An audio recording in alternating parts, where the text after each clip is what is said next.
사랑하는 여러분, 오늘 우리는 잠시 일상의 분주함을 내려놓고 우리 삶에 매우 현실적이면서도 깊은 영적인 의미를 지닌 주제에 대해 함께 묵상하는 시간을 갖고자 합니다. 바로 돈, 그리고 우리의 신앙에 관한 이야기입니다. 이 성찰의 여정을 시작하기에 앞서 오늘 나누는 말씀이 여러분의 마음에 울림을 준다면 좋아요와 공유를 통해 이 은혜를 주변에 나누어 주시길 부탁드립니다. 또한 저희 채널을 구독해 주시는 것은 저희가 계속해서 귀한 콘텐츠를 만드는 데 큰 힘이 됩니다. 이 말씀을 듣는 모든 분들의 삶에 하나님의 평안이 가득하기를 축복합니다. 우리는 종종 우리의 지갑과 마음을 별개의 것으로 생각하곤 합니다. 하지만 성경은 이 둘이 얼마나 긴밀하게 연결되어 있는지, 그리고 우리의 물질이 우리의 영혼을 어떻게 비추는 거울이 되는지에 대해 이야기합니다. 오늘 우리는 이 거울 앞에 서서 우리 자신을 정직하게 들여다보는 시간을 갖겠습니다. 오늘의 묵상은 구약 성경의 마지막 책, 말라기 3장 7절에서 12절까지의 말씀을 중심으로 이루어집니다. 너희 조상들의 날로부터 너희가 나의 규례를 떠나 지키지 아니하였도다. 그런즉 내게로 돌아오라 그리하면 나도 너희에게로 돌아가리라 하였더니 너희가 이르기를 우리가 어떻게 하여야 돌아가리이까 하는도다. 사람이 어찌 하나님의 것을 도둑질하겠느냐. 그러나 너희는 나의 것을 도둑질하고도 말하기를 우리가 어떻게 주의 것을 도둑질하였나이까 하는도다. 이는 곧 11조와 봉헌물이라. 너희 고도 나라가 나의 것을 도둑질하였으므로 너희가 저주를 받았느니라. 만군의 주가 이르노라. 너희의 온전한 11조를 창고에 들여 나의 집에 양식이 있게 하고 그것으로 나를 시험하여 내가 하늘 문을 열고 너희에게 복을 쌓을 곳이 없도록 붙지 아니하나 보라. 만군의 주가 이르노라. 내가 너희를 위하여 메뚜기를 금하여 너희 토지 소산을 먹어 없애지 못하게 하며 너희 밭에 포도나무 열매가 기한 전에 떨어지지 않게 하리니 너희 땅이 아름다워짐으로 모든 이방인들이 너희를 복되다 하리라. 만군의 주의 말이니라. 아멘. 여러분, 혹시 오늘 설교의 주제가 11조라는 것을 알고 조금 불편한 마음이 드셨나요? 괜찮습니다. 돈에 대한 이야기는 언제나 조심스럽고 때로는 우리를 시험에 들게 하니까요. 하지만 오늘 우리는 단순히 헌금을 더 내라는 요청을 하려는 것이 아닙니다. 그보다 훨씬 더 근본적인 질문, 즉 우리의 삶의 주인은 누구인가, 그리고 우리의 마음은 진정 어디를 향하고 있는가에 대해 함께 고민해보고자 합니다. 첫째로, 우리는 돈이 가진 영적인 힘을 이해해야 합니다. 성경은 돈을 단순히 거래를 위한 중립적인 도구로 보지 않습니다. 돈은 우리를 그리스도의 형상으로 빚어가는 힘이 되기도 하고 반대로 우리를 하나님에게서 멀어지게 하고 그분의 나라와 상관없는 존재로 변질시키는 강력한 우상이 되기도 합니다. 우리는 모두 이 힘을 경험해 본 적이 있습니다. 새로 산 자동차의 그 독특한 향기를 맡을 때, 새로 산 옷을 입고 거울 앞에 섰을 때 우리는 잠시나마 스스로가 더 나은 사람, 더 가치 있는 사람이 된 것 같은 착각에 빠집니다. 마음 한구석이 허전하고 불안할 때 우리는 자신도 모르게 백화점으로 향하거나 온라인 쇼핑 앱을 켭니다. 무언가 새로운 것을 소유하면 이 공허함이 채워질 것이라고 믿기 때문입니다. 바로 이것이 돈이 가진 영적인 힘입니다. 우리 영혼의 빈자리를 파고들어 마치 자신이 해답인 것처럼 속삭이는 힘말입니다. 예수님께서 돈에 대해 자주 말씀하셨지만 단 한 번도 헌금을 강요하신 적이 없다는 사실은 참으로 흥미롭습니다. 예수님은 우리의 돈을 원하시는 것이 아닙니다. 그분은 우리의 영혼, 우리의 마음 전체를 원하십니다. 그리고 돈이 우리의 영혼을 왜곡시킬 수 있는 강력한 힘을 가졌기에 그분은 우리 영혼의 안녕을 위해 이 문제에 대해 침묵하지 않으신 것입니다. 둘째로, 우리는 모든 것의 주인이신 하나님의 절대적인 주권을 인정해야 합니다. 세상에 그 어떤 것이 존재하기 전부터 하나님은 존재하셨습니다. 성부, 성자, 성령 삼위일체 하나님께서는 완전한 사랑과 조화 속에 계셨고 그 넘치는 기쁨이 흘러넘쳐 우리가 보고 아는 모든 만물이 창조되었습니다. 하나님은 처음이시며 마지막이시오 알파와 오메가이십니다. 그리고 중요한 것은 그 하나님께서 우리를 위해 먼저 움직이셨다는 사실입니다. 로마서 5장 8절은 말합니다. 우리가 아직 죄인이었을 때에 그리스도께서 우리를 위하여 죽으심으로 하나님께서 우리에 대한 자기의 사랑을 확증하셨느니라. 우리가 하나님을 찾기 전에 하나님께서 먼저 우리에게 오셨습니다. 요한복음 3장 16절처럼 하나님이 세상을 이처럼 사랑하사 독생자를 주셨습니다. 하나님은 모든 것의 처음이실 뿐만 아니라 모든 것을 먼저 주시는 분이십니다. 이것이 바로 우리가 존재하는 우주적인 현실입니다. 그렇기에 하나님께서는 우리에게 가장 처음의 것과 가장 좋은 것을 요구하실 권리가 있습니다. 이것이 세 번째 핵심으로 이어집니다. 예수님께서는 분명히 가르치셨습니다. 내 보물이 있는 곳에 내 마음도 있느니라. 우리는 스스로를 객관적으로 보지 못하는 경향이 있습니다. 영적으로 우리는 거울을 보며 이만하면 괜찮지라고 생각하는 사람과 같습니다. 하지만 예수님께서는 말씀하십니다. 당신의 진짜 마음이 어디에 있는지 알고 싶다면 당신이 매주 교회에 얼마나 출석하는지, 어떤 죄를 짓지 않는지를 보기 전에 당신의 돈이 어디로 흘러가는지를 보라고 말입니다. 당신의 은행 계좌 내역서, 당신의 신용카드 명세서야말로 당신 영혼의 가장 정밀한 MRI 사진과 같습니다. 우리 모두는 이미 11조를 하고 있습니다. 우리 모두는 이미 우리의 시간과 에너지, 그리고 돈이라는 재물을 어떤 신에게 바치고 있습니다. 그 신은 나의 안락함일 수도 있고 자녀의 성공일 수도 있으며 나의 취미생활이나 세상에서의 인정일 수도 있습니다.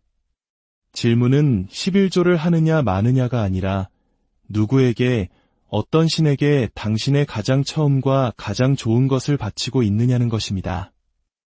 특히 오늘날의 한국 사회와 같이 치열한 경쟁 속에서 살아가는 우리들은 위험한 함정에 빠지기 쉽습니다. 우리는 모든 것을 포기할 만큼 절박하게 가난하지도 않고 세상의 모든 것을 다 가져도 결국 허무하다는 것을 깨달을 만큼 부유하지도 않습니다. 우리는 조금만 더 노력하면, 조금만 더 벌면 행복해질 수 있다는 헛된 희망을 좇으며 끊임없이 다음 단계를 추구하는 중산층의 덫에 갇혀 있습니다. 예수님만이 주실 수 있는 참된 만족을 세상의 것들에서 찾으려 애쓰는 위험한 상태에 있는 것입니다. 오늘 본문인 말라기는 바로 이런 우리에게 주시는 하나님의 애타는 마음을 보여줍니다. 이스라엘 백성들은 바빌론 포로 생활에서 돌아온 지 100년이 지났습니다. 그들은 다시는 하나님을 배신하지 않고 그분만을 섬기겠다고 약속했습니다. 그러나 100년 만에 그들은 과거보다 더 심각한 영적 타락에 빠져 있었습니다. 하나님께서는 그들에게 말씀하십니다. 내게로 돌아오라. 그리하면 나도 너희에게로 돌아가리라. 그리고 그들이 어떻게 하나님을 떠났는지 정확히 지적하십니다. 사람이 어찌 하나님의 것을 도둑질하겠느냐? 그러나 너희는 나의 것을 도둑질하고 있다. 그들이 도둑질한 것은 바로 11조와 봉헌물이었습니다. 어떻게 우리가 감히 하나님의 것을 도둑질할 수 있을까요? 그것은 우리가 가진 모든 것이 하나님의 것임을 잊을 때 가능해집니다. 우리가 가진 건강, 재능, 시간, 그리고 재물까지도 사실은 우리의 소유가 아니라 하나님께서 그분의 나라와 뜻을 위해 우리에게 잠시 맡기신 것입니다. 우리는 소유주가 아니라 청지기입니다. 우리가 하나님께서 맡기신 것을 그분의 뜻이 아닌 나 자신의 왕국을 건설하는 데 사용할 때 우리는 하나님의 것을 도둑질하는 것이 됩니다.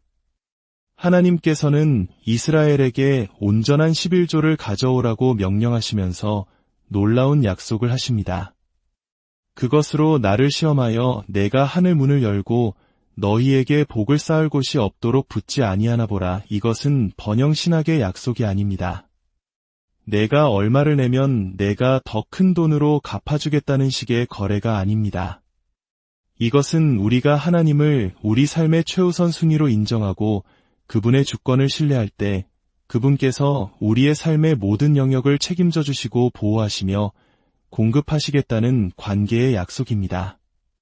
우리가 하나님 나라를 먼저 구할 때 이 모든 것을 더하시겠다는 약속입니다. 이 원리는 신약 시대에도 동일하게 적용됩니다.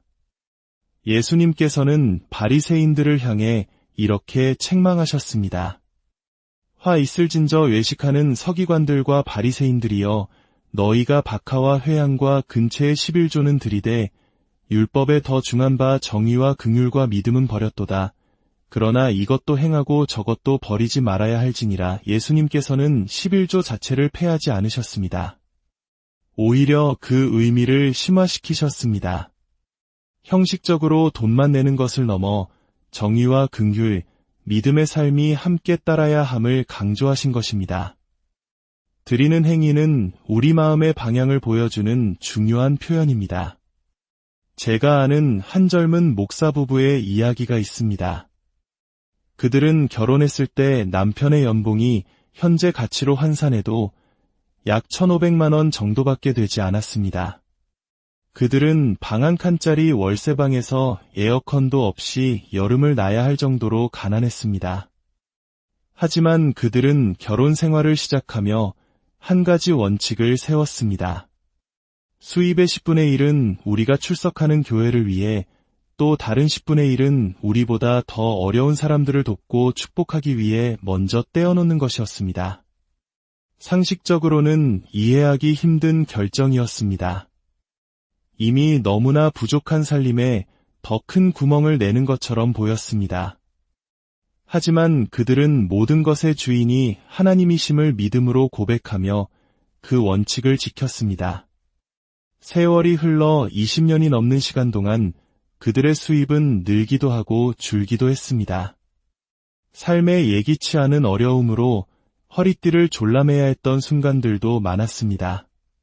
그러나 그들은 집을 구하고 차를 사고 휴가를 계획하고 자녀를 키우는 모든 과정에서 그 첫 약속을 기준으로 삼았습니다.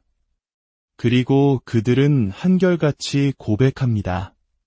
자신들이 받은 것을 나눌 수 있을 때, 다른 이들을 축복하는 통로가 될 수 있을 때 경험했던 기쁨보다 더 큰 기쁨은 없었다고 말입니다. 사랑하는 여러분, 오늘 이 말씀은 우리 각자에게 도전합니다. 주일학교의 모범 답안이 아닌 당신의 삶이 실제로 보여주는 답은 무엇입니까? 당신의 시간과 돈, 당신의 첫 열매와 가장 좋은 것을 실제로 받고 있는 신은 누구입니까? 당신의 영혼의 MRI 사진을 정직하게 들여다보십시오. 그 사진 속에서 하나님 나라보다 더 큰 부분을 차지하고 있는 것이 있다면 오늘이 바로 방향을 바꿀 때입니다. 하나님께로 돌아갈 때입니다. 이것은 억지로 해야 하는 무거운 짐이 아닙니다. 하나님께서는 즐겨내는 자를 사랑하신다고 하셨습니다. 기쁨과 감사함으로 드릴 때 우리의 드림은 비로소 참된 예배가 됩니다.